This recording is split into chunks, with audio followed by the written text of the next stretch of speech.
Bangla cinema এখন ROI কিরকম, মানে বাংলা সিনেমাতে যে কোনো বিজনেসম্যান বা কোনো প্রডিউসার যে টাকা দেন সেগুলো কি সবসময় রিকভার হয়? এখন তো আমরা একটা সিনেমা হলে একটা শো পেলেই খুশি হয়ে যাই। হুম তখন 3টে করে শো, এক সপ্তাহে 21টা শো যেত, 21টা শো হাউসফুল। হুম মানে দিনের পর দিন প্রসেনজিৎ, জিৎ, দেব এরা দিয়ে গেছে।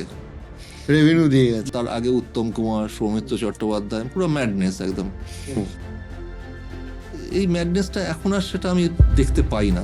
আমরা যখন ফিগারগুলো দেখি যে ধুরন্ধর 1000 কোটি ছাড়িয়ে গেছে বা ইত্যাদি ইত্যাদি, এইগুলো থাকলে কি আপনারা রিলিজ নিয়ে আপনাদের কোনো সুবিধা অসুবিধা হয়? না, আমি তো যখন টনিক রিলিজ করেছি তখন 83 ছিল হিন্দি ছবি, যদি আমি খুব ভুল না করি। প্রধানের সময় বোধহয় ডাঙ্কি ছিল। আমি ওগুলো ভাবি না।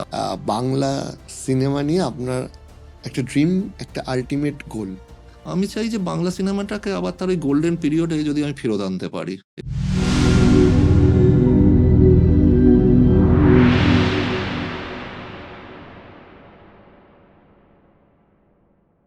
আমার তো অনেক বন্ধু আছে যারা এন্টারপ্রেনিউর, বিজনেসম্যান, তারা আমাকে জিজ্ঞেস করেছিল আপনি আসছেন শুনে, যে জিজ্ঞাসা করবে বাংলা সিনেমা এখন আরওআই কিরকম, মানে বাংলা সিনেমাতে যে কোনো বিজনেসম্যান বা কোনো প্রডিউসার যে টাকা দেন সেগুলো কি সবসময় রিকভার হয়, না অনেক ক্ষেত্রেই বা বেশিরভাগ ক্ষেত্রেই সেই টাকাটা লসের মুখ দেখে? আমি যা করেছি, আমি যে এখন অবধি যা ছবি করেছি ঠাকুরের কৃপায় এখন আমি কখনো লস কথাটা ভাবিনি বা দেখিনি। হুম। সুতরাং রিকভারি হয়েছে। এবার অন্যরা কিভাবে পাচ্ছে বা পাচ্ছে না সেটা আমি জানি না। আমার পক্ষে হ্যাঁ। জানা সম্ভব না। কিন্তু আমি জানি যে আমার সবকটা ছবি আমাকে ফেরত দিয়েছে ওপরওয়ালা। Great great. এবার সুতরাং আপনার ভয় পাওয়ার কিছু নেই। প্রত্যেককে তোমার মাধ্যমে একটাই বলা যে বাংলা সিনেমায় আসুন, ইনভেস্ট করুন। হ্যাঁ ঠিকমতো গল্প বেছে ঠিকমতো ছবিটা তৈরি করতে পারলে দর্শক আছে। আপনার টাকা ফেরত পাবে। হ্যাঁ, সেটাই আমি পাঠিয়ে দেবো ওদেরকে এটা। আর আপনার আরেকটা সত্তা রয়েছে যেটা আমি আপনার বাড়িতে গিয়ে, আপনার অফিসে গিয়ে দেখেছি। সেটা হচ্ছে আপনি একজন অত্যন্ত প্রথিতযশা প্রডিউসারের সাথে সাথে একজন লয়ারও বটে। আপনার সিনেমা হলে জন্ম, সিনেমার সাথে আপনি বড় হয়েছেন, হঠাৎ উকিল হলেন কি করে? না, একদম তা। আমি যখন সিনেমা হলে থাকতাম, দেখতাম, পাশাপাশি পড়াশোনাটাও করতাম। কখনো ভাবিনি যে আমি ওকালতি করব। হুম তখন যেমন একটা ভাবতাম যে আমি বড় সিনেমা করব, এটা ফ্যাক্ট। হুম এটা নিয়ে কোনো ভুল নেই, ভাবতাম। কিন্তু ওকালতি করব এটা ভাবতাম না। তা পড়লাম, সেখানে আমাদের কলেজে আমার আশেপাশের যে প্রত্যেকটা জায়গা, কলেজে হুম তুমিও পড়েছো, বন্ধু-বান্ধব তৈরি, আমাদের একটা একটা গ্রুপ তৈরি হয়ে গেল। জয়মাল্য, কিশোর সবাই।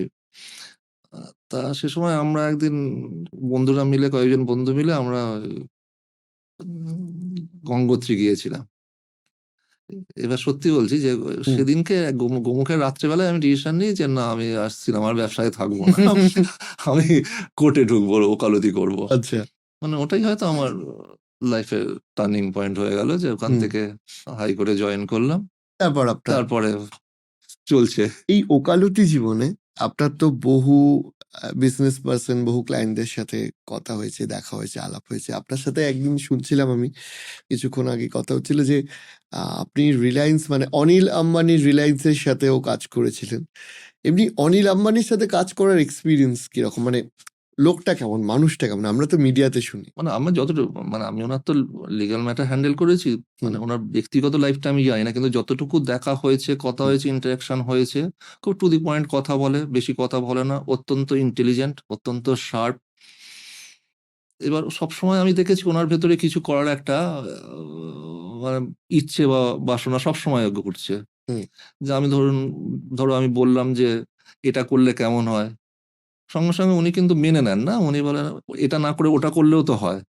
হুম তারপর আমি ভেবে দেখলাম সত্যি তো, ওটা ওই ঠিক বলেছে। মানে এইরকম আর কি। মানে সবসময় ওর মাথায় সবসময় কিছু না কিছু চলছে। হি ইজ রিয়েলি মানে থরো জেন্টলম্যান।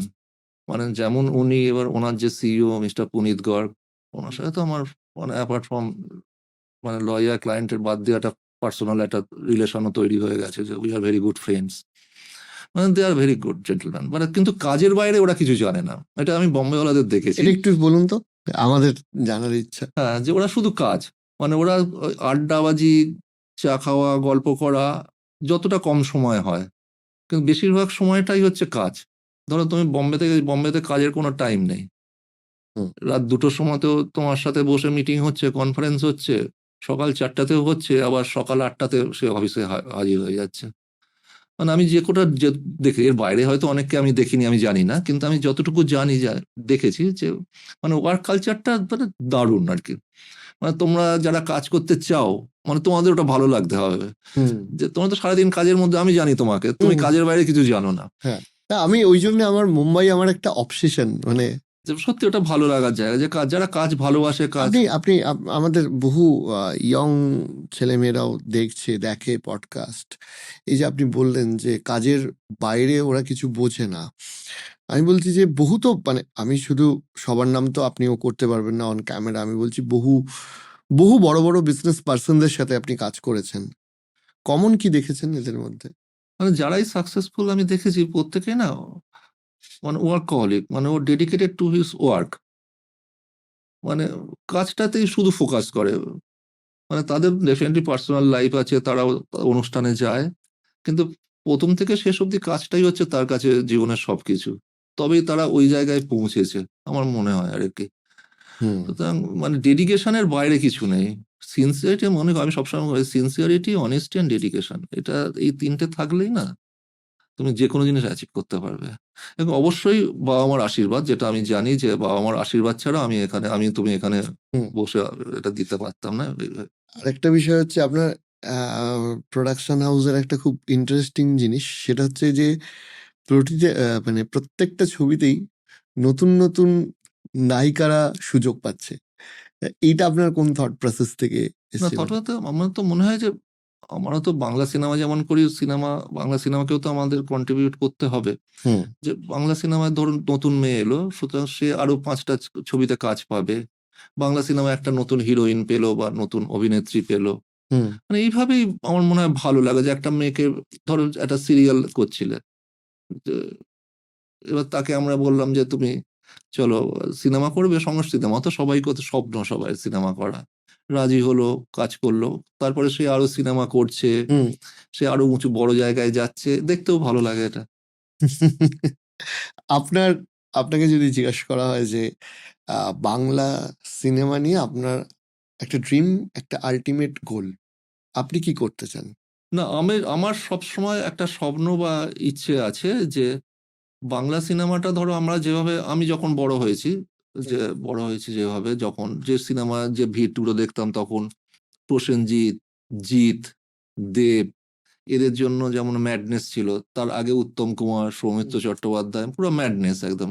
হুম। এই ম্যাডনেসটা এখন আর সেটা আমি দেখতে পাই না। কেন দেখতে পাই না আমি জানি না, কিন্তু দেখতে পাই না।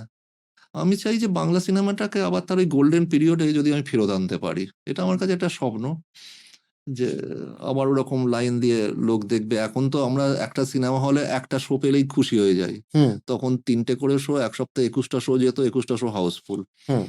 মানে দিনের পর দিন প্রসেনজিৎ, জিৎ, দেব এরা দিয়ে গেছে, রেভিনিউ দিয়ে গেছে। দিনের পর দিন, দিনের পর দিন।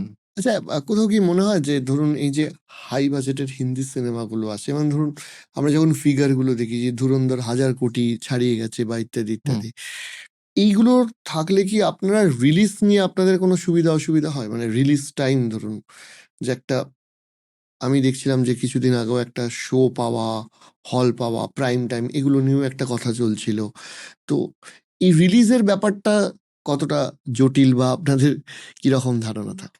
আমার সেই জটিলতা এখন অব্দি পড়তে হয়নি, এটা নিয়ে কোনো ভুল নেই। আর রিসেন্ট পাস্টে যে ছবিটা প্রজাপতিকে নিয়ে যে সিনেমা হলটাকে নিয়ে একটা কন্ট্রোভার্সি হলো, they are very good friend of mind, মানে দে আর মাই ফ্যামিলি, এটাও ফ্যাক্ট। যে কোনো কারণেই হোক তিনি ছবিটা লাগাতে পারেননি বা আমি চালাতে, যে একটা মিসআন্ডারস্ট্যান্ডিং হয়েছিল, তা সেটা সাময়িক। ওটা তো সব ব্যাপারে সব জায়গাতেই থাকে, হুম। ওটা কিন্তু আমাকে কখনো রিলিজ নিয়ে কখনো কোনো রকম বাধার সম্মুখীন হতে হয়নি। হয়নি। না আমি বলছি ওগুলোর বাইরেও ধরুন ধরুন একটা হিন্দি সিনেমা চলছে, আপনাদের কি এই জিনিসগুলো খেয়াল রাখতে হয় যে মানে একটা খুব বড় বাজেটের সিনেমা আসছে, সেখান থেকে একটু এগিয়ে পিছিয়ে দিলাম সিনেমাগুলো? না আমি তো যখন অনেক রিলিজ করেছি তখন 83 ছিল হিন্দি ছবি, যদি আমি খুব ভুল না করি। প্রধানের সময় বোধহয় ডাঙ্কি ছিল। আমি ওগুলো ভাবি না। আমি শুধু একটা কথাই ভাবি যে আমার সিনেমাটা ভালো করে করতে হবে। যদি একটা শো লাগায়, একটা শো থেকে আবার ৩ টে শো যেন সেই থিয়েটারটা লাগাতে পারে। হুম। এটাই আমার। আশেপাশে কে আছে, কি ছবি নিয়ে আসছে আমি সত্যিই জানি না, দেখতেও চাই না। আর আপনি কি বাংলা নিয়ে কাজ করবেন না ভবিষ্যতে হিন্দি না, করবেন? ভবিষ্যতে অবশ্যই আমার ন্যাশনালি কাজ করার ইচ্ছে আছে। কাজ করার ইচ্ছে আছে। অলরেডি একটা কথাবার্তা চলছেও। আর ১ম এই তো শুরু করতে বলেছি যে আমি যাই করি আমি দেবকে ছাড়া ভাবতে পারি না। যে এটা আমি অভিজিৎ ভাবছি একটা জিনিস, একটা ছবি করার কথা চিন্তা ভাবনা করছি ন্যাশনালি ইন হিন্দি। হুম। সেটা কিভাবে করা যায় জানি না। দেখা যাক। এটা বাদবাকিটা ওপরওয়ালার হাতে। আমাদের অনেক অনেক আশা রইল, কারণ হ্যাঁ। আমরা চাই যে কলকাতা বেস্ট ন্যাশনাল প্রোডাকশন উঠে আসুক, তাতে আমরা সবাই এনরিচড হতে পারবো। অবশ্যই। ধরুন এই যে আপনাকে আমি পেলাম, আরো এরকম অনেক মানুষ আপনাদের মাধ্যমে উঠে আসবে, যারা হয়তো ন্যাশনালি কাজ করছেন, তাদেরকেও আমরা কলকাতায় পেতে পারবো। এটা আমাদের একটা স্বপ্ন। না, নিশ্চয়ই। আমি খুব করছি, চেষ্টা চালাচ্ছি না, চেষ্টা করছি দাদা। দেখা যাক। কোন কোন কোন সত্তাটা আপনাকে বেশি মানে আনন্দ দিয়েছে, লয়ার নাকি প্রডিউসার, কোনটায় বেশি আমি মজা? দুটোই ইকুয়ালি এনজয় করি। মানে দুটোই। দুটো মানে সত্যি আমি হুম। দুটোই এনজয় করি। যে আমার ভালো লাগে। আর এর বাইরে আমার কোনো জীবন নেই। কোর্ট, সিনেমা নিয়ে সারাদিন থাকা, পরিবার। এটা হচ্ছে আমার লাইফ। এই যে অভিনেতারা মাঝে মাঝে নেতা হয়ে যাচ্ছে, এটা নিয়ে আপনার রিয়াকশন কি? না, এটা তো তাই। এটা তো তাদের ব্যক্তিগত ব্যাপার যে কেউ কোনো অভিনেতার বা পরিচালকের যদি মনে হয় যে সে দেশের কাজ করবে, করবে। কোনো ভুল নেই। মানে যে যেটাতে আনন্দ পায় আরকি। হ্যাঁ। যে যেটাতে খুশি পায়। Thank you. প্রজাপতি 2 এর অলরেডি সাকসেসফুল। আমরা অধীর আগ্রহে অপেক্ষা করে আছি, আপনাদের দিকে তাকিয়ে থাকি যে বাংলা ভাষায় আরো ভালো ভালো সিনেমা কি করে আসবে। না, তুমি একটা প্রশ্ন করলে না যে হ্যাঁ। আপনার ইচ্ছেটা কি? ভবিষ্যতে কোনো ইচ্ছে যদি হয়? অবভিয়াসলি হ্যাঁ, হ্যাঁ, অবভিয়াসলি সেটা আমি বলছি। আমার আরেকটা ইচ্ছে রয়ে গেল। আজকের পরে তো অবশ্যই হলো। যে একদিন আমি ওই চেয়ারে বসবো, তুমি এই চেয়ারে। আমি কিছু প্রশ্ন করবো তোমাকে। সেটা আমার জন্য সৌভাগ্য হবে। অবভিয়াসলি, মানে আপনি যখন বলবেন, যেখানে বলবেন, আমি হাজির হয়ে না, যাব। এখানেই বসবো। আমি ওই চেয়ারে, তুমি এই চেয়ারে বসবে। আমি তোমাকে কিছু প্রশ্ন করবো। Sure sure sure. Thank you so much আমাদের এখানে মানে সময় দেওয়ার জন্য। আমি আবারও মনে করি যে ক্যামেরার বাইরেও আপনি যেভাবে আমাকে সাজেশন করেছেন, আমাদের অনুষ্ঠানে এসেছেন, পাশে থেকেছেন, আমি সত্যি কৃতজ্ঞ। মানে আমি অনেক দিন ধরে আপনার নাম শুনেছিলাম, আমি ভাবতেও পারিনি যে আলাপ হওয়ার এত তাড়াতাড়ি আপনি আমাকে এত কাছের করে নেবেন। ওটা তো আমারও ভালো লাগার জায়গা না, যে আমরা একসাথে বসে এতক্ষণ ধরে আড্ডা আর মারলাম। আরো ভালো লাগছে আপনি শ্রীরামপুরে এসেছেন বলে। আমার শহর, আমি আপনাকে একটু ঘুরিয়ে দেখাবো।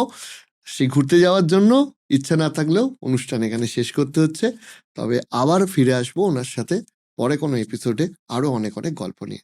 থ্যাংক ইউ সো মাচ আজকে আসার জন্য। ভালো থেকো, সবাই ভালো থাকবেন।